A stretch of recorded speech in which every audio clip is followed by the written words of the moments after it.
Nadiem, Mas Nadiem, yang tidak punya pengalaman pendidikan, tidak pernah datang ke daerah, jarang ke kantor. Semua kementerian, tokoh-tokoh pendidikan selalu memimpin pendidikan. Begitu menterinya tidak ngerti pendidikan dan malas lagi urus pendidikan, kacau lah semuanya.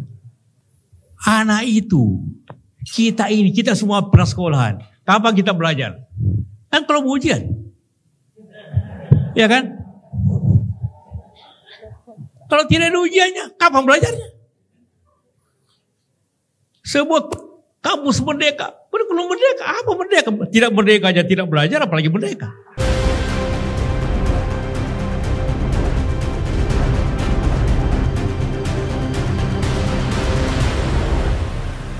Sobat Pendidikan, jumpa lagi kita dengan program Sisi Educare bersama kami, host sekaligus narasumber, saya Ade Irawan, saya Bambang Wisudo.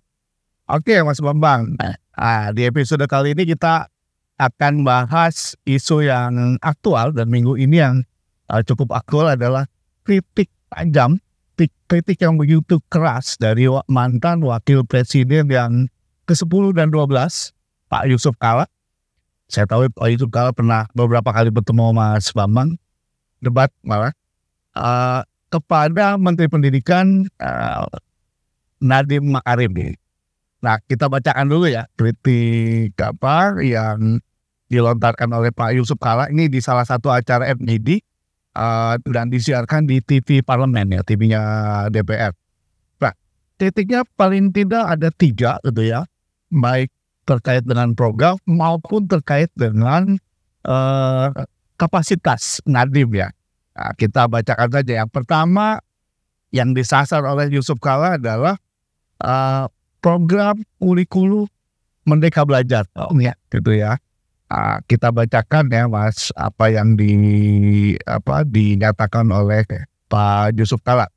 Ini saya ambil beritanya dari The Cuela ya. Kata Pak Yusuf Kalla, ini soal UN. Nah, ini yang kedua ya, UN ya kita bahas.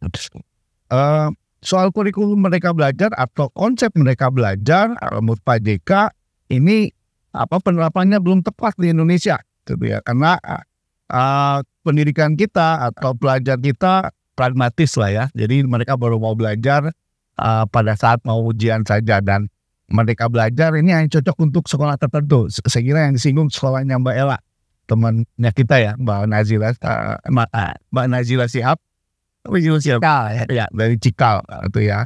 Dan dia bilang ya nggak bisa direpresentasikan untuk sekolah-sekolah yang lain gitu ya.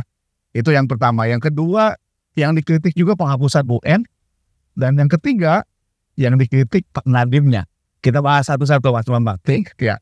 Pertama soal Merdeka Belajar ini kan program unggulannya Pak Nadiem Makarim. Dari awal konsep ini yang didorong gitu ya. Terlepas dari segala kontroversi gitu ya, termasuk catatan-catatan kita banyak bahas dengan guru-guru. Kalau Mas Bambang sendiri melihat kritik Pak JK terkait dengan konsep Merdeka Belajar ini sudah tepatkah atau bagaimana? Kalau menurut saya kritiknya Pak JK ini mindset ya. Merdeka Belajar sendiri memang patut dikritik ya, tetapi kritiknya Pak JK saya kira sangat meleset karena dia mengatakan bahwa Merdeka Belajar itu membuat anak malas belajar. Dasarnya apa Pak JK bisa ngomong seperti itu ya? Nggak pernah ada riset, nggak pernah ada testimoni di para guru, para pelaku pendidikan atau orang tua tiba-tiba mengatakan itu. Saya kira kita kalau konsep belajar itu sendiri harus dipahami ya, dan fungsi sekolah seperti apa. Belajar itu tidak seperti yang dipikirkan Pak Yusuf Kalla, belajar hanya untuk tes ya. Semua proses anak menjadi dewasa yang dituntun oleh orang tua, oleh para profesional itu semuanya proses belajar ya. Bahkan Ki Hajar Dewantara sangat menekankan belajar itu untuk level-level yang di bawah terutama dilakukan dengan bermain. Anak bermain itu juga belajar. Itu jadi ini bertolak belakang sekali dengan apa yang dikatakan oleh Yusuf Kala ya. Dan Pak Yusuf Kala memang dalam pandangan pendidikannya memang sangat pragmatis ya. Dia ngaku sendiri ya, sangat konservatif. Dia model ini ya, model standar tes standar ya, ujian nasional. Memang Cina, Korea masih melakukan itu ya, juga beberapa bagian di Amerika. Tapi banyak dunia ini pendidikan yang baik dilakukan tanpa melakukan tes itu mengukur kemampuan siswa. Mungkin itu nanti kita bahas di kritik yang kedua soal UN. Dari sisi filosofi pendidikan, Merdeka Belajar ini yang didorong oleh Pak Nadiem, apakah memang sudah tepat untuk pendidikan kita?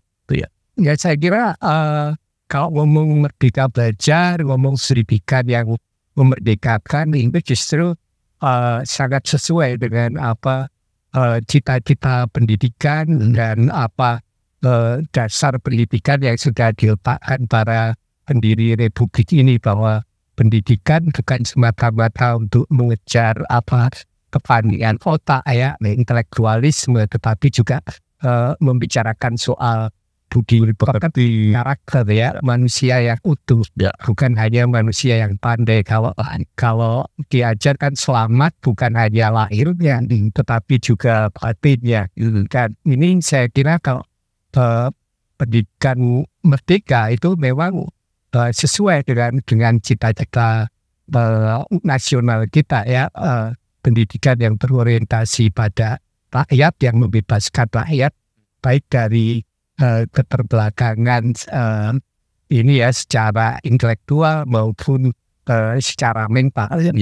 Juga sejalan dengan pemikir pendidikan terkemuka ya, Mas Paulo Freire ataupun Biesta itu ya. Mungkin Mas bisa eksplor Biesta atau Paulo Freire terkait dengan Merdeka Belajar ini, biar Pak JK juga nggak terlalu pragmatis amat Mas gitu ya. Kalau lihat ini, kalau Freire kan sangat menentang ya, pendidikan yang dilakukan hanya untuk tes ya. Itu kalau konsep Freire kan itu seperti pendidikan ala bank. Jadi guru pengajar, ilmunya ditransfer ke murid, nanti pada akhir periode tertentu gitu ya, misalnya 2 minggu sekali, 1 semester sekali, 1 tahun sekali, ataupun setiap jenjang kemudian dites ya.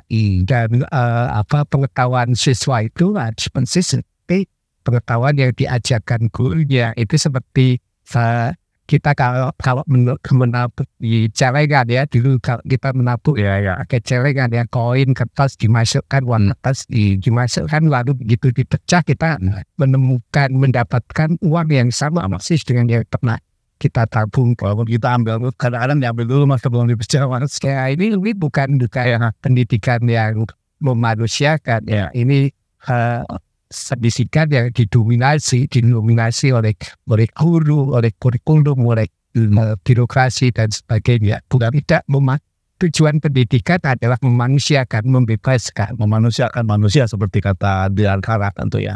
Atau yang Biesta yang mengemukakan 3 tujuan pendidikan ya, Mas Rubika pendidikan ya. 3 domain pendidikan ya. Ngomong pendidikan pertama ya kualifikasi. Kami ngomong kualifikasi, ujian, tes itu hanya satu komponen aja sebenarnya, bukan komponen utama kan Mas ya dari kualifikasi ya. Tetapi memang di bidang-bidang tertentu ada yang namanya tes standar ya. Kalau tidak sampai level tertentu ya tidak lolos ya. Misalnya ujian bahasa Inggris misalnya pakai standar TOEFL atau IELTS dan sebagainya. Tetapi kan itu untuk keperluan tertentu ya. Bahasa Inggris untuk keperluan tertentu, bukan untuk menjudge anaknya ini ya lulus atau alun. ya belum tentu. Iya. Akhirnya TOEFL-nya 550 dia sudah bisa membaca buku secara akademik gitu. Ya, ya. Itu belum tentu juga ya. Ya. Tetapi itu standar ya. Ya.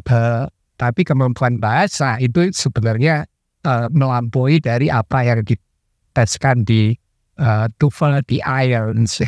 Itu kualifikasi. Yang kedua lagi, Yang kedua adalah yang biasa ya, sosialisasi ya. Karena kita pengen mentransfer, melestarikan nilai-nilai yang ada, budaya, kesenian dan sebagainya. Tapi yang tidak kalah pentingnya yaitu subjektifikasi ya, itu yang ketiga ya Mas. jadikan manusia yang berkarakter pontono ya, tidak menjadi pengikut. Ini subjektifikasi ini juga sebenarnya sangat diperlukan untuk membangun masyarakat, karena di situ harus dididik sebagai agen perubahan ya, berani mengkritik keadaan sistem ya, sehingga dia bisa berkontribusi untuk ke arah perubahan yang lebih baik. Ya. Nah, ini sangat diperlukan dan saya kira ini juga sangat cocok dengan apa, kalau kita bicara tentang kemajuan ya, kemajuan bahkan ilmu teknologi pun saya kira harus begitu ya, ada kritik terhadap apa yang terjadi sekarang. Ya. Oke, itu ya. Jadi pada dasarnya sebenarnya kebijakan Merdeka Belajar atau kurikulum Merdeka Belajar ini secara filosofi udah benar ya, yang didorong oleh Nadiem, walaupun memang banyak catatan, banyak kritik gitu ya, secara teknis harus diperbaiki gitu ya. Tapi secara mendasar bahwa konsep ini yang memang iya sudah sesuai gitu ya. Dan saya kira dalam konteks Pak JK mengkritik kurikulumnya, mau kita agak meleset ya, kecuali hal teknis gitu Mas Bambang. Nah, yang kedua itu terkait dengan UN yang dihapuskan ya. Kita tahu lah ini saya baca secara letterlek omongannya Pak JK itu soal UN. Ya nggak salah nanti. Nah, UN masih perlu ada seperti di negara India dan Cina gitu ya. Dan Pak JK bilang kita belajar ke sana, kalau kirim studi banding DPR ya, jangan ke Finland katanya, atau jangan ke Swedia. Padahal Finland salah satu yang terbaik ya. Kita baca juga buku Salbert ya soal pendidikan di Finland gitu ya. Nah, JK bilang pergi ke Cina, pergi ke India, ke Korea, ke Jepang gitu ya. Dan apa inti di sana? Kata JK, inti di sana adalah ujian nasional. Nah, Mas Bambang kan pernah ke beberapa negara yang disebut JK ya. Wow, waktu jadi jurnalis di Kompas, Mas Bambang mungkin bisa ceritakan gitu ya. Memang seperti yang diceritakan JK. Betul.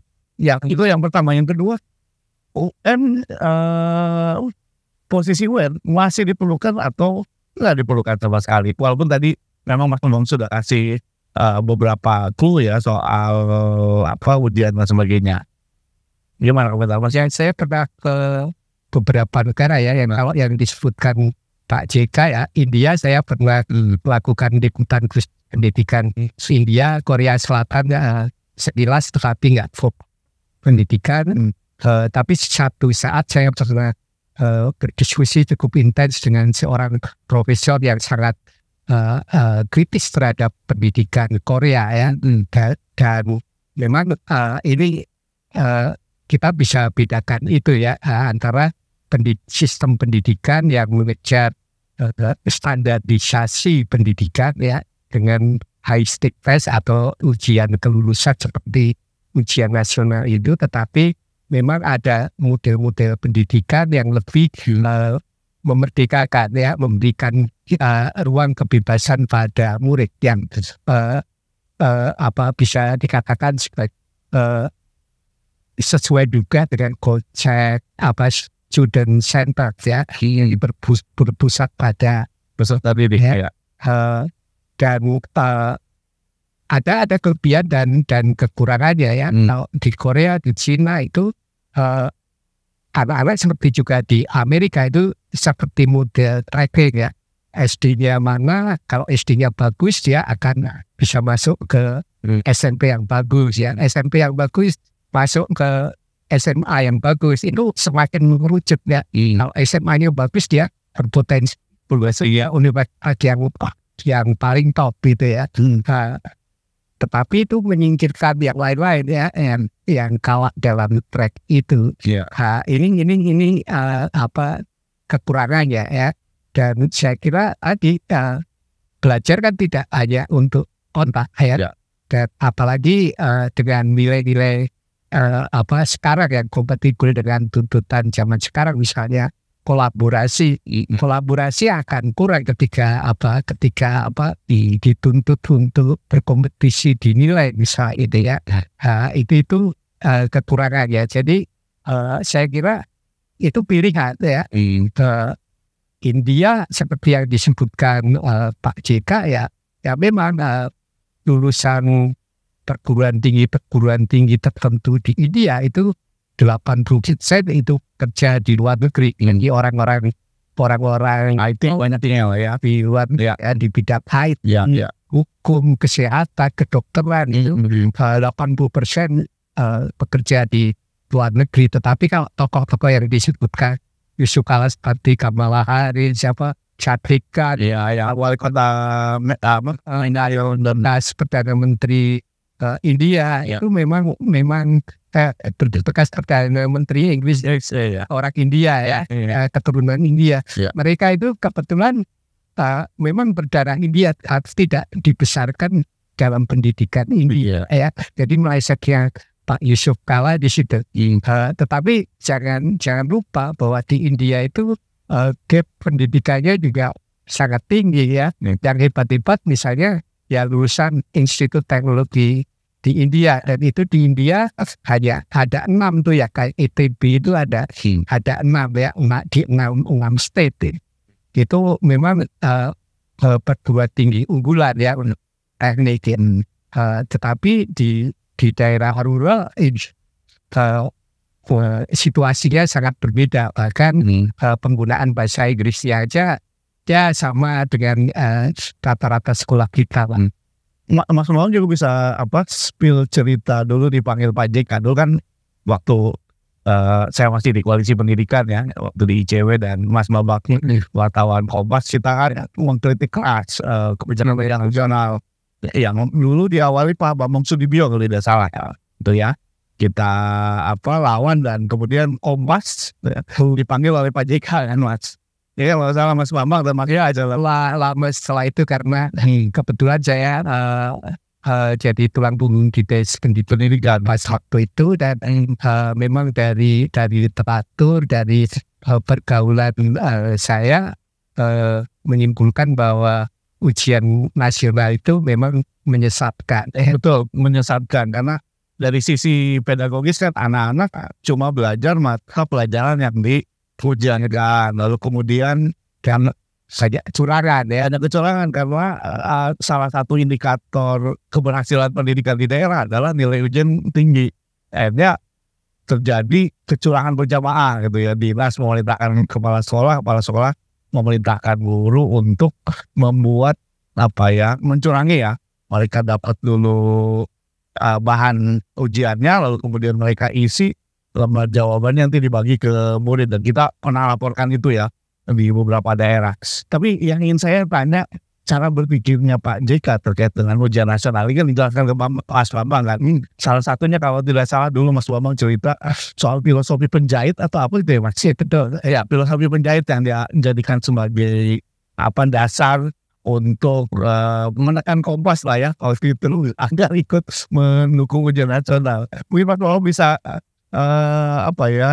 coba kembali ya ke pertemuan itu, gitu, bisa ceritakan, paling tidak kita tahu lah cara berpikir Pak JK terkait ujian nasional ini gitu, walaupun kita anggap ya ini kan cara pikir pedagang gitu ya Mas Bambang ya. Waktu itu memang Kompas sangat kritis terhadap ujian nasional ya, dan itu akhirnya membuat Pak Yusuf Kala waktu itu wakil presiden gitu risih ya, karena dikritik terus ya melalui juga temannya Pak Yusuf Kala di Komisi 10 ya, Pak siapa? Pak Anwar Resource ya. Pak Anwar Arifin ya. Pak Anwar Arifin waktu. Semoga sehat Pak Anwar ya. Dan sebenarnya Pak Bambang Sudibyo juga waktu awal-awal menjabat itu dalam pertemuan dengan kita betul ya dulu ikut menolak sudah mau evaluasi, tapi langsung di-cut oleh Pak Kala. Dan karena sebenarnya Pak Anwar juga setuju ujian ya itu namanya telepon ya udah telepon. Dan itu Pak Yusuf Kala ngomong sendiri kan ya, menelpon Pak Anwar Ketua Komisi 10 ya itu, dan juga bahkan melobi Pak ini ya, melobi PDIP. Ada Pak Heri Ahmadi waktu itu. Iya Pak, ada Heri Ahmadi, lalu ada siapa yang Dirjen Pendidikan Dasar Menengah, Pak ini apa? Saya dari Bandung. Iya. Nah itu langsung Pak siapa sih namanya, lupa ya. Yang belajar di sini. Pak yang ini Yusuf Kala ngomong sendiri. Diutus untuk menemui Bu Megawati supaya melobi orang-orang PDIP supaya tidak keras terhadap ujian nasional. Dan waktu itu karena Kompas kritis itu melalui Pemretnya Suryo Pratomo itu minta agar Des Pendidikan Kompas datang ke ruangan Yusuf Kala itu. Jadi saya sendiri waktu itu sebenarnya nggak mau, tetapi karena diharuskan saya ikut ya. Dan saya nggak berdebat sama Yusuf Kala karena Yusuf Kala kan orangnya memang tahu segalanya ya. Saya di sana memang cuma diam saja, dan dia memang lebih seorang profesor dalam menjelaskan tentang pendidikan. Waktu itu ada satu ahli kalindasi pers itu ya, itu namanya Pak Yaya Umar. Dia itu dulu kepala pusat kurikulum ya. Dia bilang ke Kementerian Agama ke ini Menko. Ya dari staf ahli oleh Pak Yusuf Kala. Dia ketika Pak siapa tadi Anwar Arifin menjelaskan soal ST itu, Pak Yusuf Kala nggak mau. Dia pengen diambilkan lembar tes di beberapa negara di Asia Tenggara, dan tes matematika yang pernah kita dilakukan di Indonesia. Jadi Pak Arifin itu cuma Pak Anwar Arifin ya, itu cuma ngasih kata itu aja, dia nggak punya hak bicara. Dan ideologinya Pak Yusuf Kala memang jelas ya, bahwa pendidikan itu dilihat hasilnya. Ya, seperti tadi seorang penjahit, dia menjahit baju, yang dilihat adalah hasil jahitan terakhirnya. Orang nggak akan peduli terhadap proses bagaimana menjahitnya sudah bagus, standar atau enggak, itu aja yang dilihat. Padahal pendidikan yang tidak seperti itu ya. Pendidikan justru proses yang sangat penting ya. Hasil itu akan dicapai dengan sendirinya. Dan kalau di Adep Stiwantoro kan jelas banget ya, tugas pendidikan itu menuntun, bukan menguji, bukan mentes ya. Gitu. Jadi udah jelas ya, Yusuf Kala memang sangat dominan. Menteri Pendidikan nggak terkutik ya. Bahkan Jokowi waktu periode pertama waktu itu di kampanye sudah mau itu kan menghapus ujian nasional kan. Tapi karena Yusuf Kala jadi wakil presiden, mental itu mental lagi ya. Yusuf Kala nggak ada jadi wapres, baru dibalik ya dari pilihan Jokowi itu ke Nadiem ya, dan Nadiem memang belajarnya ke Cikal ya. Cikal udah cukup lama sebelumnya, itu memang sangat terinspirasi dengan Ki Hajar Dewantara. Jadi kritiknya Pak JK terkait dengan ujian nasional, ya menurut kita juga tidak tepat sasaran lah ya. Karena memang pengalaman kita ya bertemu dengan guru, peserta didik, termasuk melakukan pengawasan, ujian nasional ini lebih banyak keburukannya dibanding kebaikannya. Ya, dari hampir segala aspek kan Mas ya. Pedagogis kita sudah ceritakan itu ya, yang lain juga anak kan kemampuannya beragam itu ya. Nggak bisa mereka diuji atau mereka ditentukan mereka berhasil atau tidak, lulus tidak hanya untuk beberapa mata pelajaran tertentu itu, karena ada juga yang memang suka seni, makanya ada di situ gitu ya. Ada suka mata-mata pelajaran yang lain yang memang tidak diuji kan, ketika nilainya kecil. Tapi mereka kan dianggap bodoh, gitu ya. Padahal potensinya tidak di situ. Gitu. Tapi memang di lain pihak, memang catatan Pak Yusuf Kala juga perlu diperhatikan ya, karena pendidikan merdeka yang modelnya cikal atau model sebenarnya ada model lain ya yang kemudian juga dirujuk oleh Kemendikbud, yaitu Sanggar Arya Alam Jogja. Oh ya, namanya ke bawah ya. Dan ada beberapa sekolah yang berhasil seperti itu ya. Di sekolahnya teman kita Bu Akton. Oh, di ini Laswardi ya. Itu model pendidikan yang bebas, yang merdeka itu bisa berjalan dengan baik. Tapi itu ada syarat-syarat ya, ada persyaratannya. Dan salah satunya adalah ada otoritas yang sangat kuat, kompetensi guru-gurunya, fasilitatornya, komitmen yang sangat penuh kepada anak ya. Dan itu memang tidak ditemukan di sebagian besar sekolah kita ya, ketika belajar merdeka kemudian dimasifkan hanya dalam 5 tahun, kemudian dengan pendidikan pelatihan gurunya multi level marketing itu, lalu sudah berapa juta guru dalam 3 tahun bisa dilatih pendidikan merdeka, dianggap bisa menjalankan pendidikan merdeka. Ya saya kira itu juga sebenarnya omong kosong besar ya. Jadi kita sebenarnya perlu melakukan evaluasi yang lebih dalam terhadap pendidikan kita ya. Dan ada hal lain lagi, bahwa sebenarnya memang perlu ada model-model untuk mengetahui kualitas pendidikan secara umum ya, secara periodik itu. Saya tidak tahu itu. Dulu Cambridge yang kita pernah diskusi kan Mas ya, dia bahkan sampai 10 tahun kan ya, mereka buat evaluasi itu pendidikan di Inggris atau apa? Ya, tapi itu banyak yang kualitatif ya. Tapi kayak Australia kan menerapkan juga ujian yang sifatnya nasional, tetapi itu bukan untuk mengukur keberhasilan murid, tetapi justru keberhasilan pemetaan ya, pemetaan ya Wan. Dalam ini awal dari dulu kan kita sepakat dengan itu, tidak meluluskan tapi untuk pemetaan aja gitu kan ya.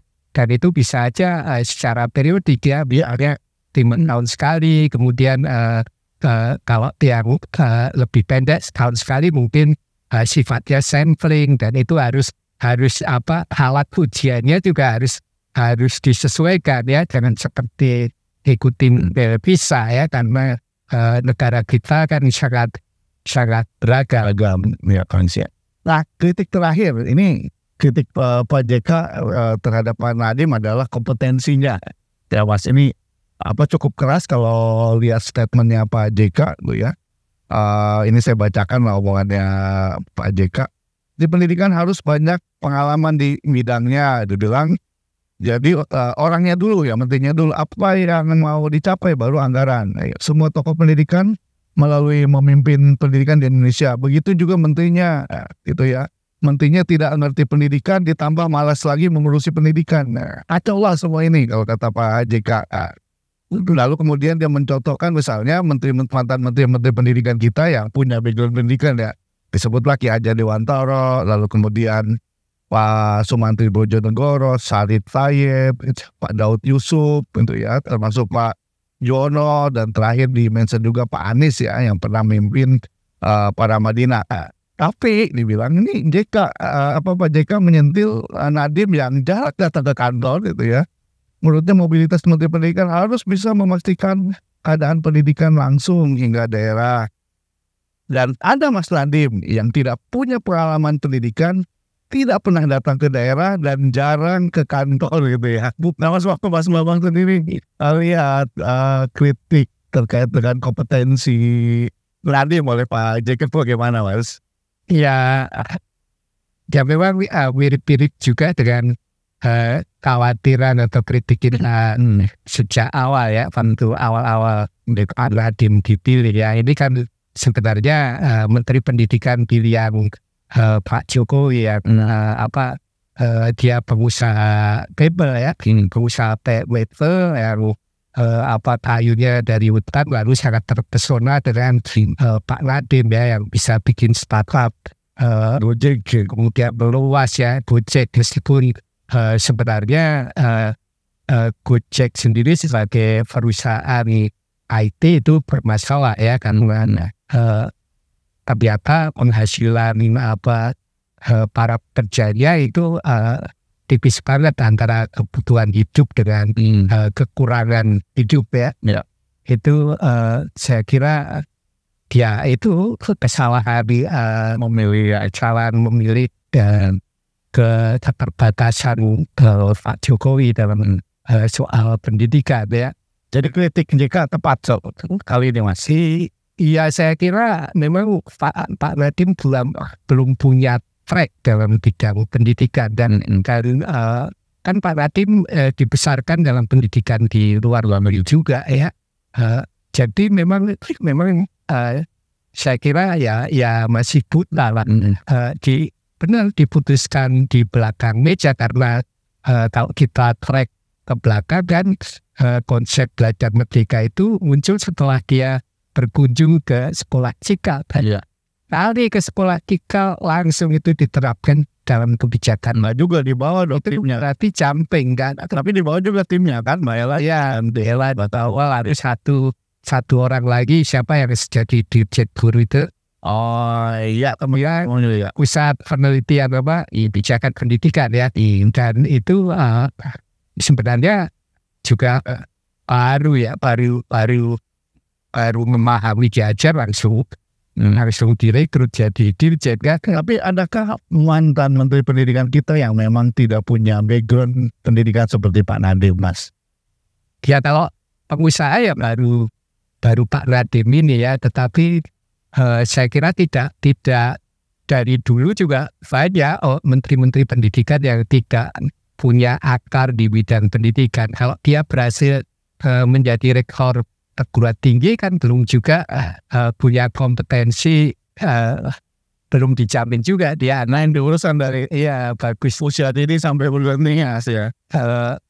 Kecuali rektor yang dulu pernah ngajar di SMP SMA itu lengkap jadi pengalamannya ya. Tapi sekarang jarang profesor yang meniti karirnya dari guru SD atau sekolah menengah ya langsung jadi dosen perguruan tinggi kayak Pak Yuwono Sudarsono ya. Pak Yuwono Sudarsono saya kira juga dia ahli ya dalam hubungan luar negeri, tapi sebagai dosen ya oke ya, tetapi sebagai birokrat di kampus apalagi kalau pengetahuan tentang pendidikan dasar menengah juga belum tentu. Kalau Pak yang psikolog itu batasan ya, karena psikolog dia ilmunya kan mencakup itu. Jadi kita mempunyai banyak menteri pendidikan yang kemampuan untuk menjadi menteri pendidikan kapasitasnya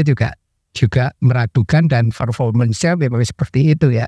Pak Wardiman misalnya udah ngomongnya like and right, dan ini diulang lagi sekarang kayaknya. Kalau Pak Nadiem ini maunya merdeka belajar, tetapi ekornya masih dipegang ya, jadi masih birokratisasinya masih dominan, terutama di perguruan tinggi ya. Dosen-dosen makin nggak bisa jadi intelektual organik secara. Dalam konteks pendidikan, seberapa penting Menteri Pendidikan ini orang yang mengerti atau punya background di pendidikan seperti kritiknya Pak JK, Mas? Ya memang perlu ada sentuhan itu ya. Paling nggak di perguruan tinggi,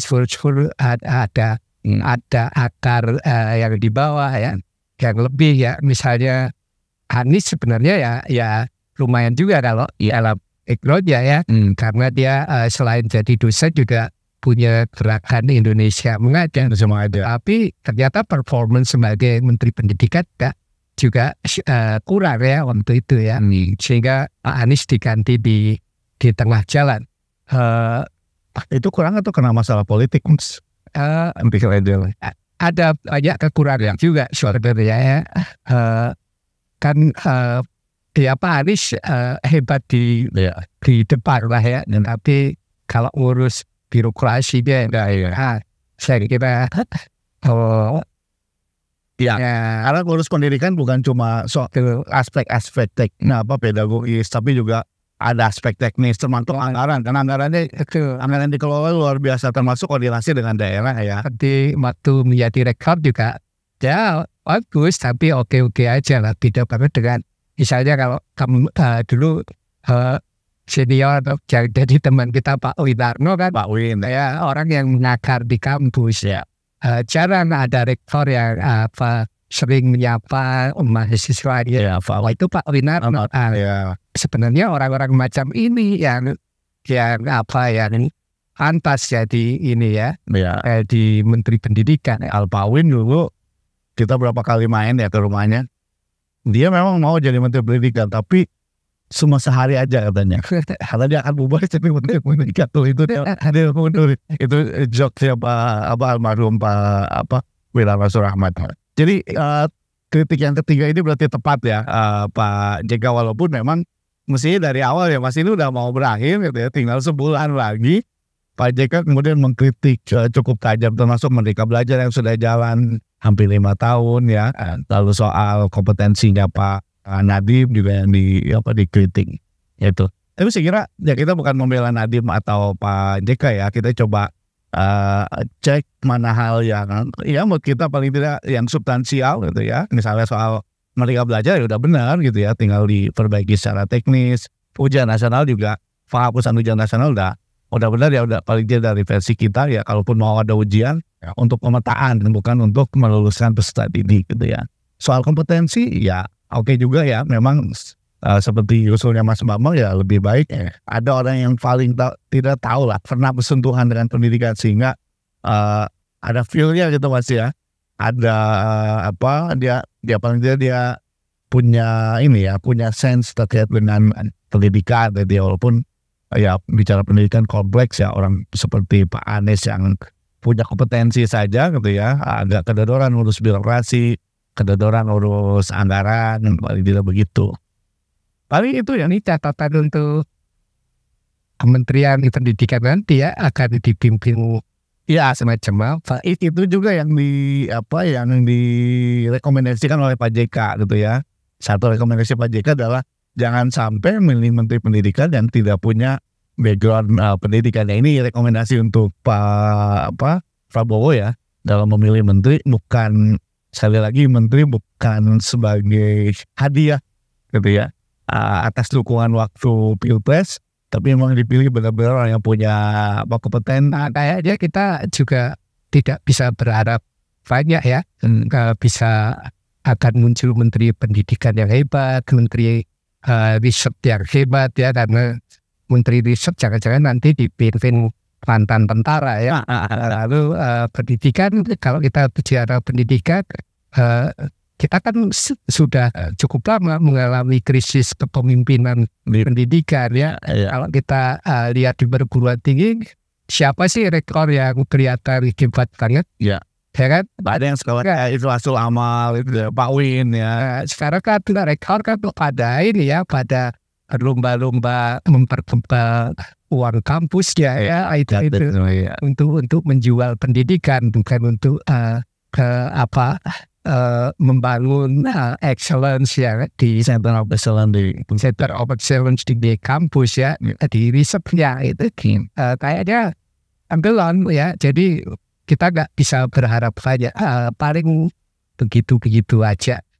Ya mudah-mudahan lah kritik WJK ini didengar juga oleh Pak Prabowo, lalu untuk Menteri Pendidikan, menteri-menteri yang lain gitu ya, yang dipilih memang sekali lagi yang punya kompetensi gitu ya, karena ini menyangkut masa depan bangsa gitu ya, karena pendidikan ini bagian penting dalam membangun sumber daya manusia gitu ya, lalu juga uang yang dikelolanya juga cukup besar gitu ya, dan ini bisa jadi gula-gula yang bisa memancing banyak orang untuk mengambil keuntungan dari pendidikan gitu ya.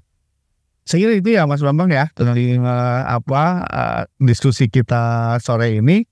Ya, saya kesimpulannya nanti teman-teman sobat pendidikan yang akan membuat kesimpulan sendiri, dan jangan lupa teman-teman yang punya usul materi yang akan dibahas tinggal tulis di kolom komentar.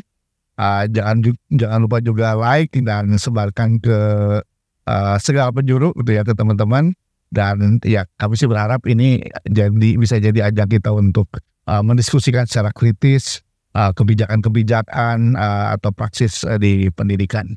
Begitu, terima kasih Mas Bambang, teman-teman sobat pendidikan. Jumpa lagi kita di episode berikutnya. Sekali lagi jangan lupa like dan subscribe. Sampai jumpa.